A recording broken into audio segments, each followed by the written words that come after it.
안녕하세요. 피부가 알고 싶다의 닥터송입니다. 오늘은 지난번에서 예고해드린 대로 모공치료가 어려운 이유에 대해서 한번 설명을 하려고 하는 건데요. 유튜브 방송하려고 이렇게 녹음하고 이제 자막 처리를 하고 이런 걸 혼자 다 하려고 하니까 환자 사진 편집도 해야 되고 시간이 굉장히 오래 걸리네요. 남한테 또 맡겨서 부탁드리려고 하니까 전문 용어를 잘 모르는 사람들이 자막 처리를 하면 문제는 저한테 그 자료가 넘어왔을 때 피드백 보내고 갔다가 왔다가 수정하고 돌아오는데 걸리는 시간, 이런 거가 너무 답답할 것 같아서 직접 다 하려고 하다 보니까 뭐 영상에 이펙트도 없고 뭐 특별한 효과도 없고, 그냥 제 나름대로 많은 지식을 전달해주고 싶고, 우리가 그동안 잘못 알고 있었던 지식들, 의학 정보들, 이런 것들을 약간 수정하기 위해서 이런 방송을 하는 거니까 큰 부담 없이 들어주시고, 그 다음에 왜 이제까지 내 모공치료가 안 됐고 어려웠는가, 이런 걸 한번 생각해 볼 수 있도록 이번에 녹음을 했습니다. 모공치료가 어려운 이유 이제 본격적으로 시작해 보도록 하겠습니다. 모공치료 왜 어려운가? 우리가 이제 모공치료가 제대로 된 논문이나 흔히 말하는 비포 애프터 사진, 시술 케이스 같은 것들이 거의 시중에 나온 게 별로 없어요. 대부분 뭐 사진 조작을 했거나 포토샵을 했거나 초기에 시술해서 일시적으로 부은 사진을 이용한다거나 얼굴이 부었을 때나 코가 부었을 때 큰 의미가 없는, 시술 후에 얼마나 지났는지에 대한 표현이 전혀 없는 그런 사진들을 주로 이용하기 때문에 환자들이 많이 썩는 것 중에 하나인데, 왜 어려운가? 기존의 치료에 관련해서 어떤 치료가 잘 됐다, 이런 거에 대한 발표된 논문들이 거의 없어요. 대부분의 한국의 어떤 미용 기술이 다른 나라에 비해서 많이 발전됐다고는 하지만, 실제로 우리 한국에서의 미용 기술 보면 맨 처음에 시작은 백인들이 시작을 해요. 어떤 서구에서 시작을 하고 그걸 바탕으로 해서 발전을 시켜서 우리 걸로 하고 그걸 창조해서 더 어떤 대단한 걸로 만드는 걸 한국인들이 굉장히, 한국 의사들이 잘 하시는데 처음에 시작을 잘 못하는 경향이 있어요. 그래서 처음에 이런 관련된 논문이 거의 없기 때문에 사실 어떤 대부분의 치료 방법이 뭐라고 되어 있냐면 프락셀을 하는 것만 언급이 되어 있어요. 프락셀을 하게 되면 부작용도 많고 나중에 더 심해지고 유분도 많아지고 피지 분비도 많아지고 결국적으로 악화되는 게 많아요.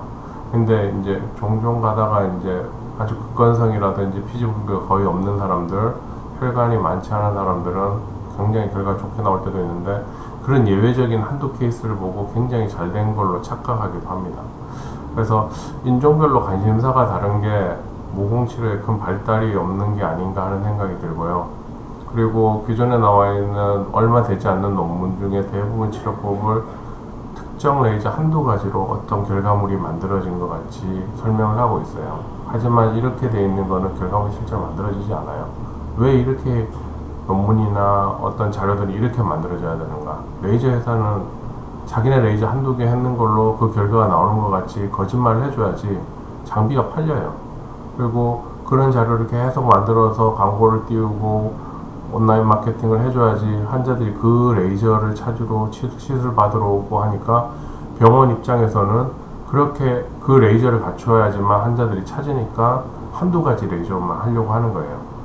사실 그 한두 가지 레이저로 해서 모공치료가 되고 그렇게 하면 이제까지 모공치료는 경기가 끝났겠죠.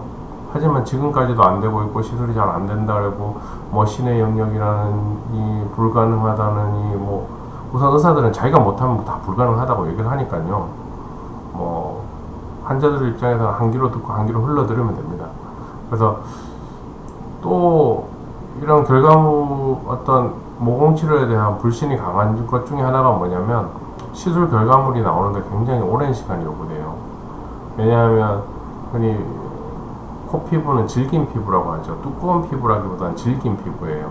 흔히 말 간단히 예를 들면 기름 먹은 종이와 같아요. 피지 분비가 많기 때문에 기름 먹은 종이와 같은데, 이런 기름 먹은 질긴 피부는 상처가 쉽게 안 나요. 하지만 상처가 한번 나면 치료가 잘 안 돼요.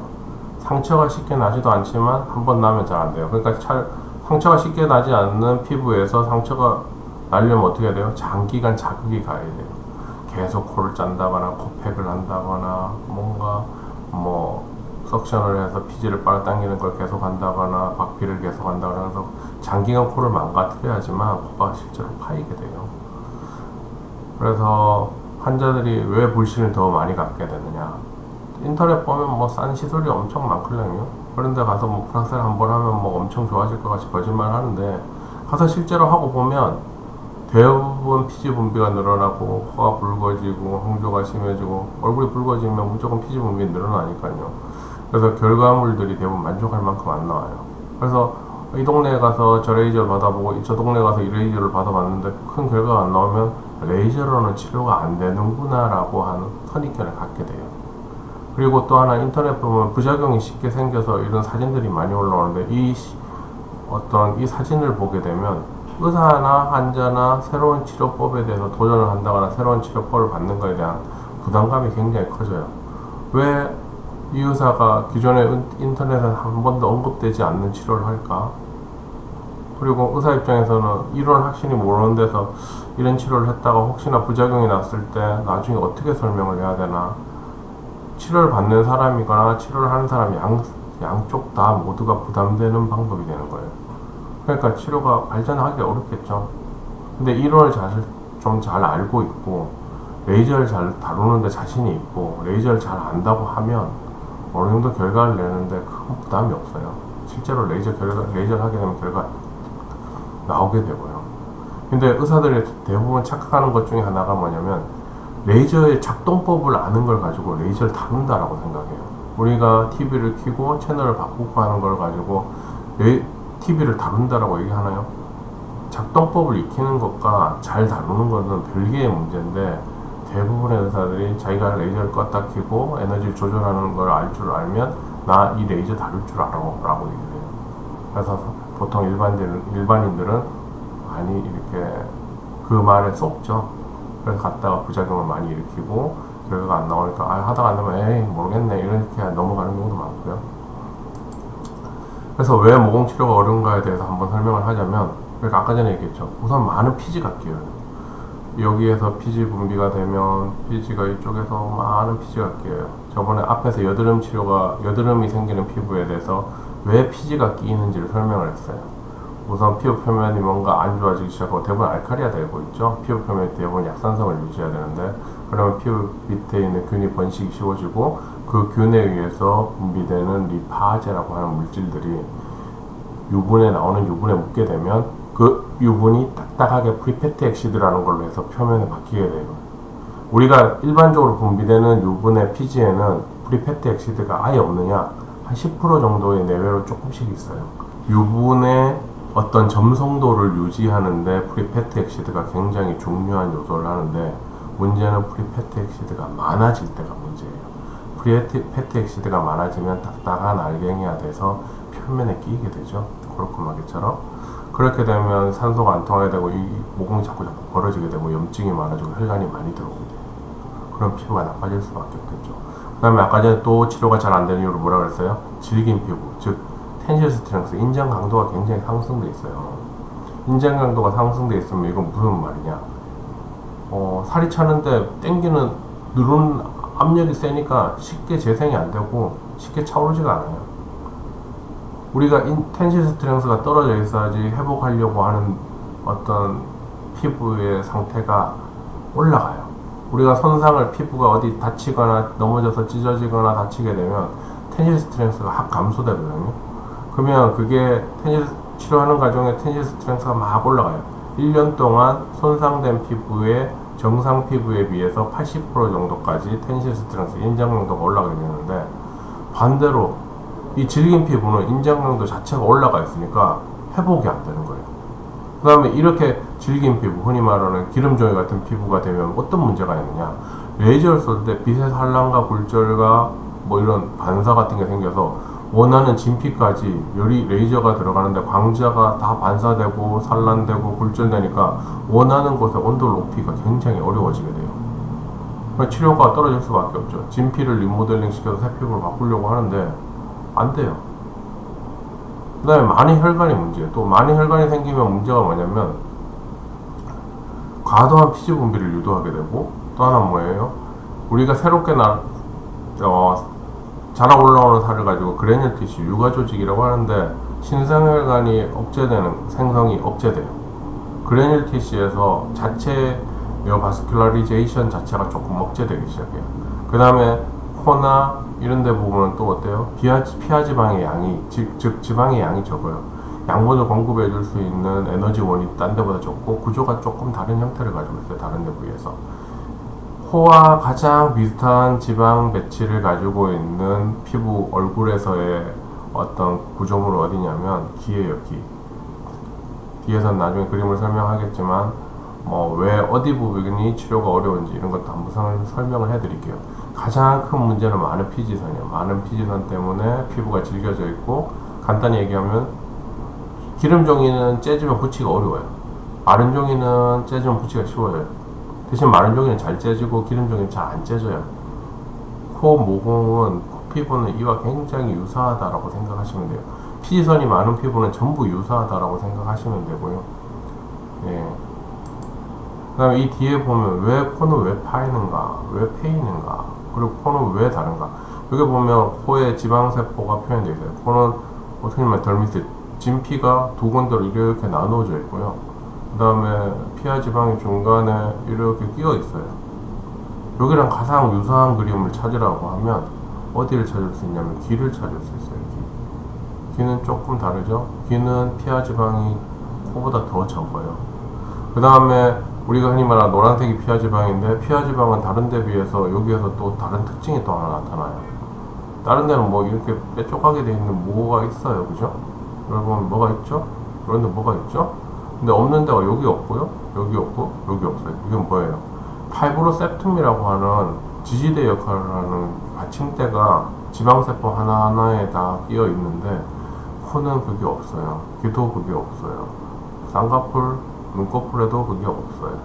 그러니까 한번 소실이 되면 쉽게 되는데, 아까 말했듯이 얘 두 개, 얘하고 다른 점은 뭐예요? 얘는 피지선 분포가 많고 얘는 피지선 분포가 거의 없는 부분이에요. 그러니까 질긴 피부가 아니니까 레이저를 쏴서 콜라겐 리모델링을 하거나 살을 뻥튀기 시켜줄 때 쉽게 살이 차요. 물론 귀는 진피가 너무 적고 지방세포가 너무 적어서 조금 어렵긴 하지만, 눈은 생각보다 쉽고요. 이 눈꺼풀 위는, 코는 이 지지대도 없는 데다가 피지선까지 많고 혈관 분포도 많아서 굉장히 어려운 부분이에요. 그럼 왜 치료가 이렇게 어렵나? 이 단지 지방세포의 이런 구조가 다른 거가 치료를 어렵게 하느냐? 절대 아니에요. 물론 가능성은 있지만, 또 하나의 문제가 뭐냐면 이게 피지선의 그림을 확대시켜서 이 모낭을 확대시켜서 그린 그림인데, 이 부분에 피부가 튼튼해지고 이 부분이 없어져야 되고 해야 되는데, 이거 문제가 뭐예요? 피지선에서 피지가 나와서 이 모공을 자꾸 벌려요. 근데 이 부분이 손상이 되면 여기에 있는 스템셀 벌지라고 하는 데가 있어요. 여기에서 즉시 세보사이트라고 하는 피지선 세포가 위로 올라와서 얘를 즉시 만들어요. 얘는 평소에는 활동을 전혀 안 해요. 피지선 세포는 평소에 세보사이트의 스템셀은 여기서 있다가 이렇게 내려와서 이렇게 만들게 돼요. 보통 턴오버가 14일이에요. 우리가 피지선을 파괴시키는 레이저를 한다거나 피지선을 없애는 레이저를 하고 뭘 해도 금방금방 피지선이 재생되는 이유가 왜냐면 얘가 내려와서 이걸 다시 즉시 만들기 때문이에요. 보통 14일이 턴오버인데 7일 정도 되면 파괴된 피지선이 거의 다 만들어져요. 그러면 레이저를 하는 이유가 없지 않느냐? 근데 하고 나면 보통 피지 분비가 줄어요. 한번 파괴됐다 새로 생성되면. 그게 이유가 파괴됐다 새로 생성된 애들의 피지 분비가 줄어들어서 그런 건지에 대해서는 아직까지 부곡부곡 말이 많은데, 나중에 그것도 한번 또 설명을 해드릴 거예요. 이 부분은 피부에 손상이 왔을 때 활동을 하는 애들이에요. 평소에는 전혀 활동을 안 해요. 얘네들은 평소에 14일마다 턴오버가 돼서 내려와서 얘네들을 계속 만들어주는데, 얘네들은 피부에 손상이 왔을 때만 활동을 해요. 그러니까 이 피부의 표면에 가만히 있고 이 밑에서가 열을 가해서 콜라겐 리모델링을 시킬 때 이 부분에 뭔가 데미지가 가해지면 얘가 즉시 올라와서 이걸 만들게 돼요. 그러면 어떻게 하면 제일 좋은가? 가장 우선 피지선 코모공을 좋게 하려면 어떻게 돼요? 피지선이 없어져 갖고 이 부분이 다 살로 차는 거예요. 살로 차면 어떻게 되겠어요? 모공이 없어지는 거죠. 그죠? 그래서 레이저를 할 때 나중에 시술 결과를 보면 코 모공이 없어진 사람들도 꽤 많아요. 이게 가능한가? 실제 가능해요. 그거는 왜냐면 스템셀까지 데미지를 받으면 이 재생력이 현저히 떨어지거든요. 근데 코에 있는 피지선을 다 파괴시키고 이 스템셀까지 다 파괴시키면 코가 푸석푸석해지고 건조하게 돼요. 그래서 그런 문제들이 생기고요. 왜 피지선을 파괴시키면 금방금방 재생이 되는가? 여기 보면 케라티노사이트와 멜라노사이트 스템셀, 그 다음에 여기에는 또 다른 스템셀, 아까 전에 말했던 뭐예요? 세보사이트 스템셀이 살고 있고, 위에 있는 세보사이트, 멜라노사이트 스템셀이 이렇게 손상되면 뭔가 자기네끼리 막 활동을 하기 시작해도 다시 즉시 만들어요. 이렇게 보면 나와있죠? 그림이 쉽게 이해가 되죠? 세보사이트 스템셀이 내려서 세베이셔스 글랜드, 즉 피지선을 만들게 되고 여기서 기름을 뿜어내게 되죠. 여기 손상을 받으면 즉시 얘네들이 올라가서 얘를 힐링해서 즉시 만들어내게 돼요. 예. 그러면 이 그림을 봅시다. 이 그림은 뭐냐면 우리가 창상이라고 하죠. 운드. 상처가 났을 때 치유가 되는, 흔히 말하는 재상태화되는 과정을 그림으로 보여준 건데, 보통 우리가 피부가 손상이 일어나면 피부 측면에 있는 상처의 마진에 있는 이 어떤 각질세포가 중심을 향해서 이동을 해요. 짧은 시간에 이동을 해요. 보통 이렇게 높이에서 내려오면서 밑에 표면을 한번 쭉 깔고 이렇게 올라와요. 그 다음에 표면까지 이렇게 얇은 중심까지 각질세포가 덮게 되면 위아래로 세포가 증식하면서 이 부분이 메꿔지기 시작해요. 그래서 피부 부속기가 뭐예요? 아까 전에 말했던 원앙이라든지 흔히 말하는 땀샘 같은 데서 각질세포의 저장고가 있는데 그 얘네들이 막 뿜어내게 되면서 이걸 채우게 되고, 그 채우게 되는 방식 밑에서 이건 뭐예요? 밑에 있는 아까 말했던 원앙이서나 아니면 땀샘 같은 피부 부속기에서 뿜어내는 각질이 이 밑을 채우면서 위를 덮어요. 그 다음에 얘는 측면에서 이동해서 이 표면을 덮고 이 아래로 이제 콜라겐 그래뉼 티슈가 만들어지면서 살이 증식하게 되죠. 그래서 새살이 채워지는 방식을 써요. 그러면 코는 왜 어려운가? 대부분 이건 잘 일어나지가 않아요. 왜냐하면 코 밑에 진피에 열을 전달하기가 힘들고 피지선을 깬다고 하더라도 금방금방 재생되기 때문에 그런데요. 그러면 실제로 우리가 코에다 레이저를 하고 치료를 하고 했을 때 이 두 가지 어떤 경과물이 다 나타나는가? 네, 경과물이 다 나타나요. 근데 큰 모공은 대부분 입원의 형태로 나타나요. 네, 밑에서 차오르면서 평평해지는 패턴을 갖게 되고요. 작은 모공 같으면 피지선이 깨진 부분이 옆에서부터 콜라겐이 증식하면서 이렇게 하면서 중간이 덮어지면서 중간이 없어지게 돼요. 그래서 모공이 나중에 사진을 보면 작은 모공들은 모공이 없어져 있어요. 근데 이 부분은 이제 환자분들 중에서 뭐 모공 사이가 살이 찐 것 같다, 콜라겐이 두툼하다, 뭐 표현이 여러 가지가 있는데 그렇게 표현하는 사람들이 있는데 대부분 시간이 지나면 아니면 사실 레이저를 조금 더 해줘야 돼요. 그래서 이 부분을 평탄하게 레이저 가면 나중에 결국 이게 이 약간 올라왔던 약간 콜라겐들이 촥 펴지면서 이게 위 앞에 다 덮여서 평평하게 바뀌어요. 예. 그리고 이 부분은 올라와서 어느 정도까지 올라올지는 시술이 끝난 다음에 6개월에서 10개월까지 기다려 봐야 돼요. 근데 대부분의 환자들이 그 기간을 못 참아요. 그래서 인터넷 보면, 유튜브에 보면 뭐 이거 하면 피부에 좋다, 저거 하면 피부에 좋다, 뭐 피지 조성 어떻게 하면 좋다, 막 쓸데없는 걸 다 따라 하다가 결국 치유 과정의 지연 속도를 되게 지연시켜서 실제로는 한 엄청 좋아질 거를 그냥 조금 좋아진 상태에서 자기가 중지시켜 버려요. 그리고 나중에 가서 또 레이저 효과가 없다 그러는 사람도 있고, 뭐 자기가 관리는 전혀, 제가 얘기를 하는 게 잘 모르면 아무것도 안 하면 돼요. 대기 중에 잠자는 방에 습도만 조절한 상태에서 생활하시면 피부는 당연히 레이저가 들어가서 콜라겐 리모델링 단계가 들어갔으면 좋아지는데 속도가 너무 느리니까 대부분의 환자들이, 예민한 환자들이 팔랑귀에 팔랑귀. 주변에서 뭐 하면 이거 하면 좋다, 저거 하면 좋다, 이거 하면 좋다. 그러면 그대로 또 다 따라해요. 왜? 비용이 크게 비싸지 않기 때문에. 그런 카드라 하는 정보가 대부분 큰 비용이 들진 않아요.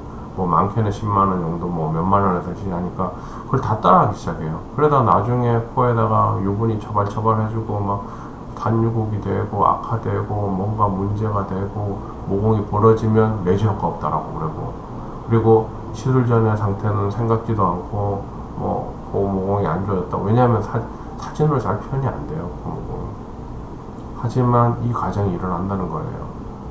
예외는 없어요. 뭐 자기가 에이즈를 가지고 있거나 희귀한 면역 억제 질환을 가지고 있다면 또 예외겠지만, 아니면 작업하는 공간에 뭐 용광로 앞이라든지 이래갖고 늘 불판 앞에서 열을 받는 쪽에 있다거나 이런 어떤 악화 요인에 계속 노출되는 상황이 아닌 이상 레이저가 들어가면 그 콜라겐 리모델링은 진행이 되고 시간이 지나면 점점 차는데, 그는 인정 강도가 높은 편이니까 살이 차는데 천천히 찬다고 생각하시면 돼요. 절대로 뭔가 따로 하시면 안 돼요. 나중에 피지 조성을 바꿀 수 있다는 거야 어떤 허점이라든지 그게 말이 안 된다는 걸 한번 설명을 해드릴 텐데, 코 모공이 이렇게 치료가 된다는 걸 다시 한번 얘기하고 싶어서 녹음했고요. 세 번째 방송은 여기에서 마치도록 하고, 다음에는 뭐 또 많은 주제를 생각하고 있으니까요. 구독 눌러주시고, 예, 모르는 거 있으면 질문도 많이 주시고, 예, 아니면 어떤 방송으로 주제를 원하는지 방송 주제로 적합한 거를 요청해 주시면 거기에 맞게 강의를 하고 설명을 드리도록 하겠습니다. 예, 세 번째 방송은 여기서 마치도록 하겠고요. 다음번에는 우리가 이제 환자분들 중에서 안면 홍조 환자들이 굉장히 많으신데, 안면 홍조가 치료가 어려운 이유에 대해서 한번 설명을 할 거고요. 뭐 계속 방송을 하면서 안면 홍조를 관리하는 방법, 안면 홍조를 어떻게 하면 더 악화시키지 않느냐, 그리고 안면 홍조를 어떻게 하면 진단할 수 있느냐, 질성 피부염과 안면 홍조를 구별하는 방법이 어떤 게 있는가 등등, 뭐 일반 생활에서 우리가 피부에 관심이 많은 사람들이 관심을 가질 수 있는 것들에 대해서 얘기해 보도록 하겠습니다. 예, 감사합니다.